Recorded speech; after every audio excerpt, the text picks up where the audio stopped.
Budget और economic survey दोनों सुनते होगे हर साल, पर क्या तुम्हें पता है कि दोनों में क्या डिफरेंस है? अगर तुम्हें लगता है कि दोनों एक चीज है तो आज मैं तुम्हारी कंफ्यूजन दूर करता हूं। सबसे पहले बात करते हैं इकोनॉमिक सर्वे की। ये एक डिटेल रिपोर्ट होता है जो बताती है कि पिछले साल भारत की इकोनॉमी ने कैसा परफॉर्म किया, ग्रोथ कितनी हुई, इन्फ्लेशन कैसा रहा, एम्प्लॉयमेंट और इंडस्ट्री का क्या हाल है। सब कुछ एक स्नैपशॉट के फॉर्म में। इसे तुम समझ लो जैसे डॉक्टर तुम्हारी पूरी हेल्थ रिपोर्ट बता देता है, बीपी, शुगर, वेट सब लिख के। ये भी उसी तरीका से होता है। ये सर्वे हर साल फाइनेंस मिनिस्टर के चीफ इकोनॉमिक एडवाइजर के अंदर प्रिपेयर किए जाते हैं और पार्लियामेंट में बजट से एक दिन पहले प्रेजेंट किया जाता है। अब जब सर्वे बता देता है कि देश का हाल क्या है, तो अगली स्टेज आती है बजट की।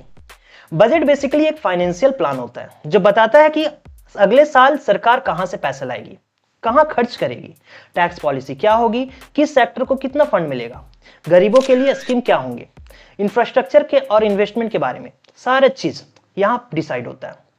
बजट को पार्लियामेंट में प्रेजेंट करते हैं फाइनेंस मिनिस्टर और इसके पीछे काम करता है department of economic affairs, ministry of finance. या तुम समझ लो जैसे डॉक्टर तुम्हारे हेल्थ की रिपोर्ट देने के बाद ट्रीटमेंट प्लान बताता है, अब क्या दवा लेनी है, क्या डाइट लेनी है, क्या फॉलो करनी है, सेम बजट भी करता है। सिंपल शब्दों में बताऊं तो इकोनॉमिक सर्वे बताता है कि देश की इकोनॉमी का हेल्थ कैसा है और बजट बताता है कि अगले साल उस हेल्थ को इंप्रूव करने के लिए क्या प्लान है। अब तुमसे एक सवाल है, तुम्हारे हिसाब से बजट में सबसे पहले प्रायोरिटी किसको मिलनी चाहिए? गरीबी हटाने को, एजुकेशन को या इंफ्रास्ट्रक्चर को? कमेंट करके बताओ, क्योंकि तुम्हारी आवाज भी देश की एक सर्वे है। जय हिंद।